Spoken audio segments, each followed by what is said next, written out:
Hi hello അസ്സാം വലൈക്കും welcome back to ഫസീസ് ക്രിയേഷൻസ്. അപ്പോൾ ഇന്ന് ഞാനിതാ ഒരു ടൂത്ത് പേസ്റ്റിൻ്റെ ബോക്സ് ആയിട്ടാണ് വന്നിട്ടുള്ളത്.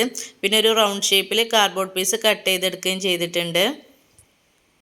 ഈ ടൂത്ത് പേസ്റ്റിൻ്റെ ഓപ്പണായിട്ട് നിൽക്കുന്ന ഈ ഒരു ഭാഗത്തൂടെ ഞാൻ ഈ ഒരു വേസ്റ്റ് കവറ് കുത്തി നിറച്ച് കൊടുക്കുന്നുണ്ട് കേട്ടോ. കവർ അല്ലാന്നുണ്ടെങ്കിൽ പേപ്പറോ അങ്ങനെ എന്തെങ്കിലും കുത്തി നിറച്ച് കൊടുത്തിട്ട് ഓപ്പണായിട്ട് നിൽക്കുന്ന ഈ ഒരു ഭാഗം സെല്ലോ ടാപ്പ് വെച്ചിട്ട് ഒട്ടിച്ച് കൊടുക്കുന്നുണ്ട്.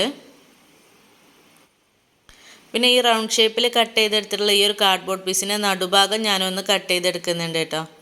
ഇതുപോലെ ഒന്നിങ്ങനെ കട്ട് ചെയ്തെടുക്കുന്നുണ്ട്. അങ്ങനെ ഇത് കട്ട് ചെയ്തിട്ട് 2 പീസാക്കി എടുത്തിട്ടുണ്ട്. ഇനി ഇതിൻ്റെ ഈ ഒരു ഭാഗം ഉണ്ടല്ലോ, മാസ്കിംഗ് ടാപ്പ് വെച്ചിട്ട് ഒന്ന് ഒട്ടിച്ച് കൊടുക്കുന്നുണ്ട്. ഇതുപോലെ ഒട്ടിച്ച് കൊടുക്കുന്നുണ്ട്. ഇവിടെ ഇങ്ങനെ ചെറുതായിട്ട് ഇങ്ങനെ കട്ടിട്ട് കൊടുത്തിട്ട് ഇതുപോലെ ഇങ്ങനെ കവർ ചെയ്യുന്ന രീതിയിൽ ഒട്ടിച്ച് കൊടുക്കാം. ഈ 2 പീസും ഞാൻ ഇതുപോലെ ചെയ്തെടുക്കുന്നുണ്ട്. അടിഭാഗത്തും വേണമെങ്കിൽ ഒട്ടിച്ചു കൊടുക്കാം. ഞാനിപ്പോൾ ഇത്രയേ ചെയ്യുന്നുള്ളൂ. ഇനി ഈ ഒരു ടൂത്ത് പേസ്റ്റിൻ്റെ ബോക്സ് ഇതുപോലെ ഇങ്ങനെ വെച്ചിട്ട് വീതി കൂടിയ ഭാഗത്ത് ഗ്ലൂ കൊടുത്ത് ഒട്ടിച്ചു കൊടുക്കാം. ഈ ഒരു ഭാഗത്താണ് ഗ്ലൂ കൊടുത്തിട്ടുള്ളത്. എന്നിട്ട് ഈ ഒരു പീസ് ഇതുപോലെ വെച്ചിട്ട് ഒട്ടിച്ചു കൊടുക്കാം. മറ്റേ സൈഡിലും അതേപോലെ തന്നെ ഗ്ലൂ കൊടുത്തിട്ട് അടുത്ത കാർഡ്ബോർഡ് പീസ് എടുത്തിട്ട് ഇതുപോലെ ഒട്ടിച്ചു കൊടുക്കാം.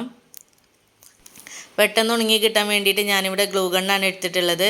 ഇത് നല്ലപോലെ ഒട്ടിച്ചു കൊടുത്ത ശേഷം ഞാനിവിടെ പെയിൻറ്റ് ചെയ്തെടുക്കുന്നുണ്ട്.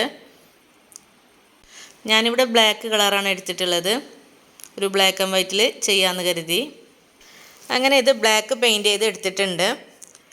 ഇത് നന്നായിട്ട് ഉണങ്ങിയ ശേഷം ഞാനിവിടെ വൈറ്റ് പെയിൻറ്റാണ് എടുത്തിട്ടുള്ളത്. നമ്മുടെ പെയിൻറ്റ് ബ്രഷിൻ്റെ ബാക്ക് സൈഡ് വെച്ചിട്ട് ഇതുപോലെ ഇങ്ങനെ ഓരോ ഡോട്ട്സ് ഇട്ട് കൊടുക്കുകയാണ് ചെയ്യുന്നത്. ഈ ഡോട്ട്സ് ഇട്ട് കൊടുക്കുന്നതിന് പകരമായിട്ട് സ്റ്റോണോ ബീഡ്സോ അങ്ങനെ എന്തെങ്കിലും ഒട്ടിച്ചു കൊടുത്താലും നല്ല ഭംഗി ഉണ്ടാവും കേട്ടോ. ഞാനിവിടെ സിമ്പിളായിട്ട് ചെയ്യാൻ വേണ്ടിയിട്ട് ഡോട്ട്സ് ഇട്ട് കൊടുക്കുകയാണ്. പിന്നെ കളർ കോമ്പിനേഷനൊക്കെ നിങ്ങളുടെ ഇഷ്ടത്തിനനുസരിച്ച് നിങ്ങൾക്ക് ചെയ്യാം. അങ്ങനെ ഞാനിവിടെ ഈ ഒരു വാഷ് ബേസിൻ്റെ അടുത്ത് വെക്കാനായിട്ട് ഒരു ടിഷ്യൂ പേപ്പർ ഹോൾഡറാണ് റെഡിയാക്കിയിട്ടുള്ളത്. ഈ ഒരു വീഡിയോ നിങ്ങൾക്ക് ഇഷ്ടമായിട്ടുണ്ടെങ്കിൽ ഒന്ന് ലൈക്ക് ചെയ്യണം, ഷെയർ ചെയ്യണം. ചാനൽ ഇതുവരെ സബ്സ്ക്രൈബ് ചെയ്തിട്ടില്ല എന്നുണ്ടെങ്കിൽ പ്ലീസ് ഒന്ന് സബ്സ്ക്രൈബ് ചെയ്തിട്ടും കൂടെ സപ്പോർട്ട് ചെയ്യണം. വീഡിയോയെക്കുറിച്ചുള്ള അഭിപ്രായങ്ങൾ എന്താണെങ്കിലും കമൻറ്റ് ബോക്സിലൂടെ അറിയിക്കണം.